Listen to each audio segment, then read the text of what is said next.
Hello दोस्तों, आज के इस वीडियो में क्लास 12 के फिजिक्स का 50 गो वीवीआई सब्जेक्टिव क्वेश्चन कराएंगे जो आपके फाइनल इंटर बोर्ड परीक्षा 2025 के लिए ना बहुत महत्वपूर्ण है। तो आप लोग वीडियो को पूरा लास्ट तक देखिएगा। आपके एग्जाम में ना जितना प्रश्न आएंगे सभी प्रश्न यहीं से रहेंगे और वीडियो को आप लोग ज्यादा से ज्यादा शेयर कर दीजिएगा। देखिए, पहला क्वेश्चन आप लोग देखिएगा ना, विद्युत फ्लक्स क्या है। विद्युत फ्लक्स क्या है? विद्युत क्षेत्र में किसी सतह से गुजरने वाली कुल विद्युतीय बल रेखाओं की संख्या को विद्युत फ्लक्स कहा जाता है। विद्युत क्षेत्र में किसी सतह से गुजरने वाली कुल विद्युतीय बल रेखाओं की संख्या को विद्युत फ्लक्स कहा जाता है। दूसरा क्वेश्चन आप लोग देखिएगा ना, दूसरा क्वेश्चन कह रहा है एक्स किरण के दो गुण को लिखे। एक्स किरण के दो गो गुण को लिखना है। तो सबसे पहले आप लोग लिखिएगा एक्स किरण के निम्नलिखित गुण है। एक्स किरण के निम्नलिखित गुण है। पहला गुण आप लोग लिखिएगा, इसका उपयोग चिकित्सा विज्ञान में किया जाता है। इसका प्रयोग चिकित्सा विज्ञान में किया जाता है। दूसरा आप लोग लिखिएगा, एक्स किरण विद्युत तथा चुंबकीय क्षेत्र में विक्षेपित नहीं होता है। देखिए, एक्स किरण है ना, यह विद्युत और चुंबकीय क्षेत्र में विक्षेपित नहीं होता है। तीसरा क्वेश्चन देखिएगा ना, तीसरा क्वेश्चन कह रहा है संचायक सेल का आंतरिक प्रतिरोध कम क्यों होता है। संचायक सेल होता है ना, उसका आंतरिक प्रतिरोध कम क्यों होता है। तो संचायक सेल का आंतरिक प्रतिरोध कम होता है क्योंकि द्वितीय सेल द्वारा उच्च विद्युत धारा प्रवाहित हो सके। देखिए, संचायक सेल का जो आंतरिक प्रतिरोध होता है ना, वह कम क्यों होता है? क्योंकि द्वितीय सेल द्वारा उच्च विद्युत धारा प्रवाहित हो सके, इसीलिए संचायक सेल का आंतरिक प्रतिरोध कम होता है। इस क्वेश्चन को आप लोग याद रखिएगा, आपके एग्जाम में बहुत बार क्वेश्चन पूछा गया है। अगला क्वेश्चन देखिएगा ना, 4 नंबर क्वेश्चन कह रहा है बूस्टर का नियम लिखे। बूस्टर का नियम लिखे। इस नियम के अनुसार किसी माध्यक का अपवर्तनांक ध्रुवण कोण के स्पर्श ज्या के बराबर होती है। देखिए, बूस्टर के नियम के अनुसार न किसी माध्यक का जो अपवर्तनांक होता है वह ध्रुवण कोण के स्पर्श ज्या के बराबर होता है। इसी को न बूस्टर का नियम कहा जाता है। इस नियम के अनुसार किसी माध्यक का अपवर्तनांक ध्रुवण कोण के स्पर्श ज्या के बराबर होती है। इसी को बूस्टर का नियम कहा जाता है। क्वेश्चन नंबर 5 देखिएगा ना, क्वेश्चन नंबर 5 कह रहा है पोलराइड का उपयोग लिखे। पोलराइड का उपयोग लिखें। तो सबसे पहले आप लोग लिखिएगा पोलराइड का जो उपयोग है वह निम्नलिखित है। पहला लिखिएगा, इसका उपयोग धूप चश्मे में किया जाता है। पोलराइड का उपयोग धूप वाले चश्मे में किया जाता है। दूसरा लिखिएगा, इसका उपयोग रेलगाड़ी के खिड़की बनाने में किया जाता है। रेलगाड़ी के खिड़की में किया जाता है। पहला उपयोग लिखिएगा, इसका उपयोग धूप चश्मे में किया जाता है। दूसरा लिखिएगा, इसका उपयोग रेलगाड़ी के खिड़की में किया जाता है। क्वेश्चन नंबर 6 देखिएगा ना, क्वेश्चन नंबर 6 कह रहा है भूत रंग क्या है। भूत रंग क्या है? भूत रंग संचार में रेडियो तरंग पृथ्वी की सतह से गुजरती है। भूत रंग है ना, भूत रंग संचार में रेडियो तरंग पृथ्वी की सतह से गुजरती है। यानी पृथ्वी की सतह से गुजरने वाले रेडियो तरंग को ही भूत रंग कहा जाता है। बस आप लोग इतना ही याद रखिएगा, यहाँ से पृथ्वी की सतह से गुजरने वाली रेडियो तरंग को ही भूत रंग कहा जाता है। देखिए, अगर आपके एग्जाम में क्वेश्चन 2 नंबर का पूछा जाता है तो आप लोग मैक्सिमम 2 लाइन आंसर लिखिएगा। तो आप लोग यहाँ से लिखिएगा, पृथ्वी की सतह से गुजरने वाले रेडियो तरंग को ही भूत रंग कहा जाता है। क्वेश्चन नंबर 7 देखिएगा ना, क्वेश्चन नंबर 7 कह रहा है आकाशीय तरंग किसे कहते हैं। आकाशीय तरंग किसे कहते हैं? उच्च आवृत्ति वाले रेडियो तरंग को ही आकाशीय तरंग कहा जाता है। उच्च आवृत्ति वाले रेडियो तरंग को ही आकाशीय तरंग कहा जाता है। क्वेश्चन नंबर 8 देखिएगा ना, क्वेश्चन नंबर 8 कह रहा है अर्धचालक किसे कहते हैं। अर्धचालक किसे कहते हैं? वैसा पदार्थ जिनकी चालकता अथवा प्रतिरोधकता चालक और अचालक के बीच होता है उसे सेमीकंडक्टर कहा जाता है। सेमीकंडक्टर को हिंदी में बोला जाता है अर्धचालक। तो आप लोग याद रखिएगा, वैसा पदार्थ जिनकी चालकता अथवा प्रतिरोधकता चालक और अचालक के बीच होता है उसे सेमीकंडक्टर कहा जाता है। जैसे में आप लोग देखिएगा, सिलिकॉन हो गया, इंडियम हो गया, फास्फाइड हो गया, ईटीसी हो गया, ये सब का है तो अर्धचालक है। तो इसको याद रखिएगा, वैसा पदार्थ जिनकी चालकता अथवा प्रतिरोधकता चालक और अचालक के बीच होता है उसे सेमीकंडक्टर यानी अर्धचालक कहा जाता है। और इसका एग्जाम्पल आप लोग परीक्षा में लिख लीजिएगा ना, तो आप लोग का 5 नंबर मिल जाएगा। क्वेश्चन नंबर 9 देखिएगा ना, क्वेश्चन नंबर 9 कह रहा है कूलम्ब के नियम की सीमाएं लिखे। कूलम्ब के नियम की सीमाएं लिखना है। यह भी आपके एग्जाम में बहुत बार क्वेश्चन पूछा गया है। तो सबसे पहले लिखिएगा कूलम्ब के नियम के निम्नलिखित सीमाएं हैं। कूलम्ब के नियम के निम्नलिखित सीमाएं हैं।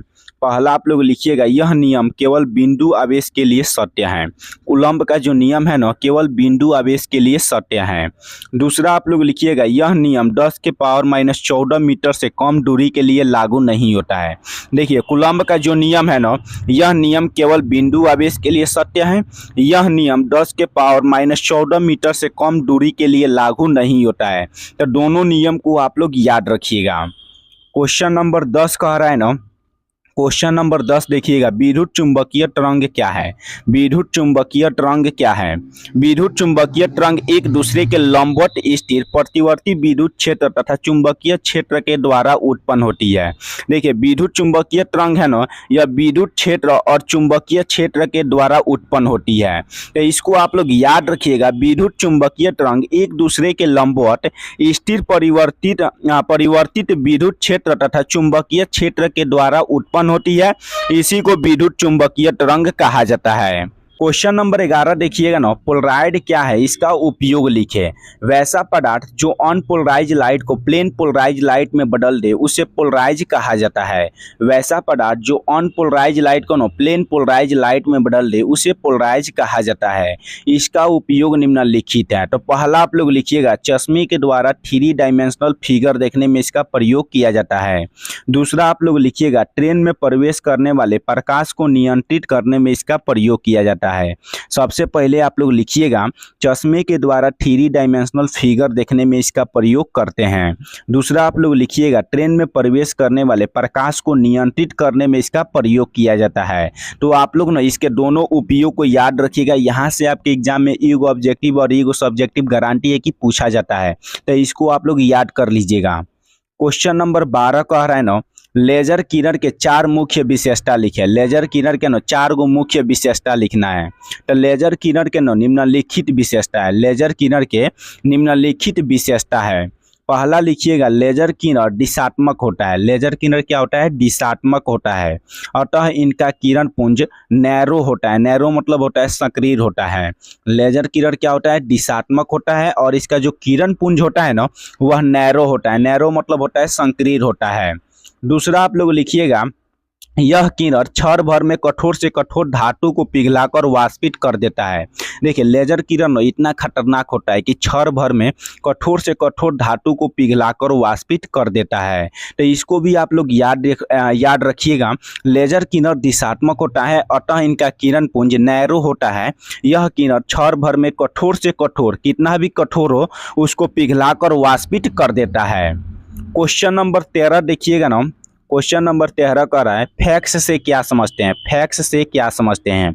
FAX फैक्स से क्या समझते हैं। अंकीय संचार तंत्र द्वारा किसी प्रलेख अथवा चित्र को किसी दूर स्थान पर इलेक्ट्रॉनिक पुनरुत्पाद को यानी इलेक्ट्रॉनिक के द्वारा भेजा जाता है किसी दूर स्थान पर, उसी को फैक्स कहा जाता है। तो इसको आप लोग सरल भाषा में याद रखिएगा। किसी भी लेख अथवा चित्र को किसी दूर स्थान पर हम लोग इलेक्ट्रॉनिक के द्वारा भेजते हैं उसी को फैक्स कहा जाता है। बस आप लोग इतना लिखिएगा तो आप लोग का नंबर मिल जाएगा। क्वेश्चन नंबर 14 कह रहा है ना रदरफोर्ड के अल्फा कण प्रकीर्णन प्रयोग के आधार पर विकसित रदरफोर्ड के परमाणु संरचना को समझाए। रदरफोर्ड के अल्फा कण प्रकीर्णन प्रयोग के आधार पर विकसित रदरफोर्ड के परमाणु संरचना को समझाए। तो सबसे पहले लिखिएगा रदरफोर्ड के अल्फा कण प्रकीर्णन प्रयोग निम्नलिखित है। रदरफोर्ड के अल्फा कण प्रकीर्णन प्रयोग निम्नलिखित है। पहला आप लोग लिखिएगा अधिकांश अल्फा कण अपने मार्ग से बिना विचलित हुए सीधे आर पार निकल जाते हैं। देखिए रदरफोर्ड जब इसका प्रयोग किए थे तो उसमें देखे थे कि अधिकांश अल्फा कण अपने मार्ग से बिना विचलित हुए सीधे आर पार निकल जाते हैं। दूसरा आप लोग लिखिएगा कुछ अल्फा कोण 90 डिग्री से अधिक कोण पर प्रकीर्णित हो जाते हैं और उसमें देखा कि कुछ अल्फा कण ऐसे हैं जो 90 डिग्री से अधिक कोण पर प्रकीर्णित हो जाते हैं। तो इसको आप लोग दोनों को याद रखिएगा। अधिकांश अल्फा कण अपने मार्ग से बिना विचलित हुए सीधे आर पार निकल जाते हैं। दूसरा आप लोग लिखिएगा कुछ अल्फा कण 90 डिग्री से अधिक कोण पर प्रकीर्णित हो जाते हैं। क्वेश्चन नंबर 15 देखिएगा ना। क्वेश्चन नंबर 15 कह रहा है एनालॉग सिग्नल से क्या समझते हैं। एनालॉग सिग्नल से क्या समझते हैं। एक लगातार बदलने वाले संकेत या सिग्नल को एनालॉग सिग्नल कहा जाता है। एक लगातार बदलने वाले संकेत या सिग्नल को एनालॉग सिग्नल कहा जाता है। जैसे आप लोग देखिएगा प्रत्यावर्ती धारा एनालॉग सिग्नल है।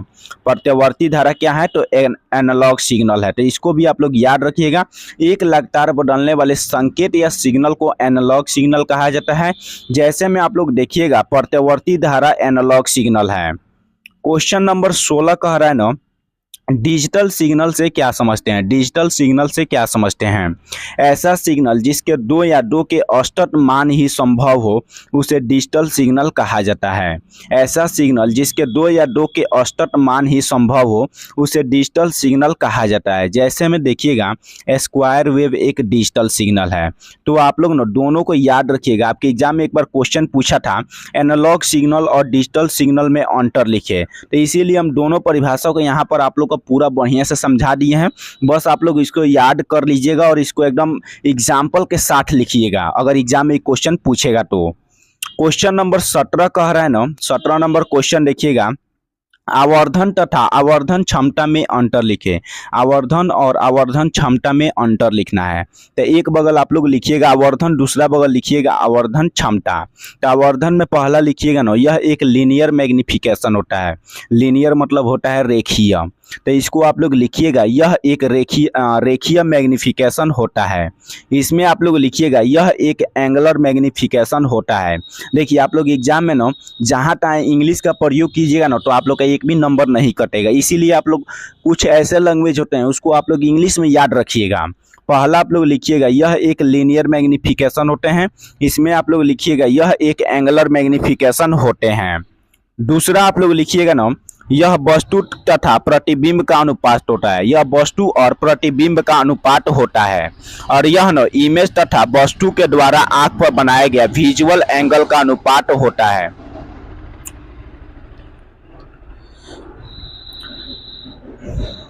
दूसरा आप लोग लिखिएगा ना यह वस्तु तथा प्रतिबिंब का अनुपात होता है। और इसमें लिखिएगा यह इमेज तथा वस्तु के द्वारा आंख पर बनाया गया विजुअल एंगल का अनुपात होता है। इसमें लिखिएगा यह वस्तु तथा प्रतिबिंब का अनुपात होता है और यह इमेज तथा वस्तु के द्वारा आंख पर बनाया गया विजुअल एंगल का अनुपात होता है। तीसरा अंतर लिखिएगा ना जो होते हैं आवर्धन, इनका मान होता है प्लस अनंत से माइनस अनंत के बीच होता है। आवर्धन का मान प्लस अनंत से माइनस अनंत के बीच होता है। और आवर्धन क्षमता होता है ना जो इसका मान होता है वह 1 + d/f तथा d/f के बीच होता है। आवर्धन क्षमता का जो मान होता है वह 1 + d/f तथा d/f के बीच होता है। क्वेश्चन नंबर 18 देखिएगा ना विद्युत आवेश के दो मौलिक गुण को लिखे। विद्युत आवेश के दो मौलिक गुण को लिखे। तब विद्युत आवेश के निम्नलिखित गुण है। विद्युत आवेश के क्या है निम्नलिखित गुण है। पहला लिखिएगा विद्युत आवेश संरक्षित होते हैं। विद्युत आवेश क्या होते हैं संरक्षित होते हैं।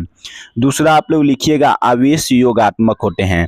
ये भी क्वेश्चन पूछा जाता है। तो सबसे पहले आप लोग पहला हेडिंग में लिखिएगा विद्युत आवेश के निम्नलिखित गुण है।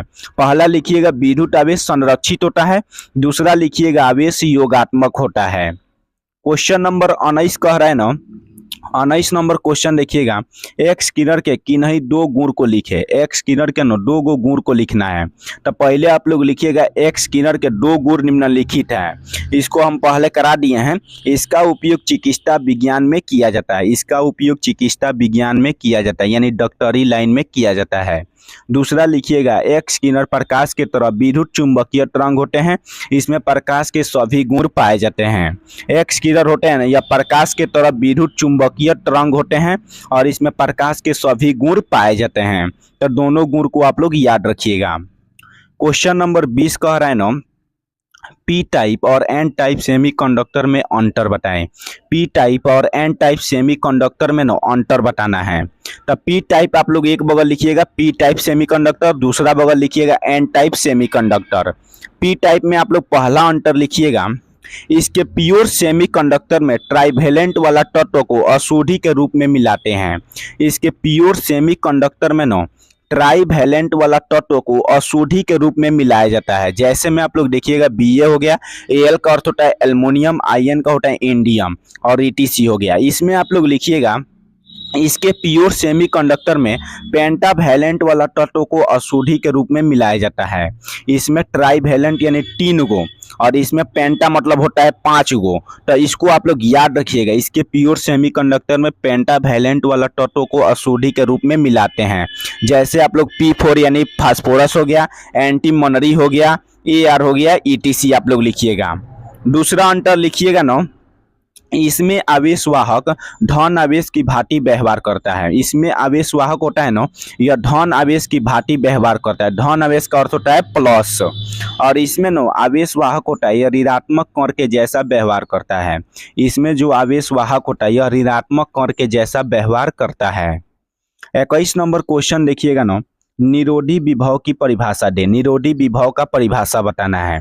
किसी प्रकाश सेल की प्लेट को दिया गया वह न्यूनतम ऋणात्मक विभव जिस पर प्रकाश वैद्युत धारा शून्य हो जाता है उसे निरोधी विभव कहा जाता है। किसी प्रकाश सेल की प्लेट को दिया गया वह न्यूनतम ऋणात्मक विभव, न्यूनतम मतलब होता है कम ऋणात्मक विभव जिस पर प्रकाश विद्युत धारा शून्य यानी 0 हो जाता है, इसी को निरोधी विभव कहा जाता है। 22 नंबर क्वेश्चन देखिएगा ना, आयन मंडल क्या है। आयन मंडल क्या है? पृथ्वी के वायुमंडल का वह भाग जहां सूर्य के तीव्र विकिरण के कारण गैसों का आयनीकरण हो जाता है उसे आयन मंडल कहा जाता है। पृथ्वी के वायुमंडल का वह भाग जहां सूर्य के तीव्र विकिरण के कारण गैसों का आयनीकरण हो जाता है उसे आयन मंडल कहा जाता है। इसको आप लोग याद रखिएगा, पृथ्वी के वायुमंडल का वह भाग जहां सूर्य के तीव्र विकिरण के कारण गैसों का आयनीकरण हो जाता है उसे आयन मंडल कहा जाता है। क्वेश्चन नंबर 23 देखिएगा ना, 23 नंबर क्वेश्चन कह रहा है क्या होता है जब पीएन संधि पर अग्रदिश व्यास किया जाता है। क्या होता है जब हम लोग पीएन संधि पर ना अग्रदिशिक व्यास किया जाता है। जब पीएन संधि पर अग्रदिशक व्यास किया जाता है तो पीबी यानी पोटेंशियल बैरियर कम हो जाता है। जब पीएन संधि पर अग्रदिश व्यास किया जाता है तो पीबी यानी पोटेंशियल बैरियर कम हो जाता है। क्वेश्चन नंबर 24 देखिएगा ना, क्षैतिज तरंग को ध्रुवित क्यों नहीं किया जाता है। क्षैतिज तरंग होते हैं ना, इसको ध्रुवित क्यों नहीं किया जाता है। तो इसका आंसर लिखिएगा, उन तरंगों को ध्रुवित किया जाता है जो एक निश्चित दिशा में गमन करते हुए तल के लंबवत होते हैं। देखिए, उन तरंगों को ध्रुवित किया जाता है जो एक निश्चित दिशा में गमन करते हुए तल के लंबवत होते हैं, परंतु क्षैतिज तरंग होते हैं ना यह लंबवत नहीं होते, इसीलिए इसे ध्रुवित नहीं किया जाता है। क्षैतिज तरंग क्या होते हैं? लंबवत नहीं होते हैं, इसीलिए इसे ध्रुवित नहीं किया जाता है। क्वेश्चन नंबर 25 कह रहा है ना, डेहली आवृत्ति से क्या समझते हैं। डेहली आवृत्ति से क्या समझते हैं? वह न्यूनतम आवृत्ति जो किसी धातु के सतह से इलेक्ट्रॉन निकालने लगे न्यूनतम फ्रीक्वेंसी को डेहली आवृत्ति कहा जाता है। वह न्यूनतम आवृत्ति जो किसी धातु के सतह से इलेक्ट्रॉन निकालने लगा न्यूनतम जो फ्रीक्वेंसी होता है ना उसी को डेहली आवृत्ति कहा जाता है। क्वेश्चन नंबर 26 कह रहा है ना, निकट दृष्टि दोष के 2 मुख्य कारण लिखे। निकट दृष्टि दोष के ना 2 मुख्य कारण को लिखना है। तो पहला आप लोग लिखिएगा, इसमें सबसे पहले लिखिएगा निकट दृष्टि दोष के निम्नलिखित कारण है। निकट दृष्टि दोष के निम्नलिखित कारण है। पहला लिखिएगा, नेत्र लेंस की फोकस लेंथ कम हो जाना। नेत्र लेंस की फोकस लेंथ कम हो जाना है। दूसरा आप लोग लिखिएगा, नेत्र गोलक का लंबा हो जाना। पहला आप लोग लिखिएगा, नेत्र लेंस की फोकस लेंथ कम हो जाना। दूसरा आप लोग लिखिएगा, नेत्र गोलक का लंबा हो जाना।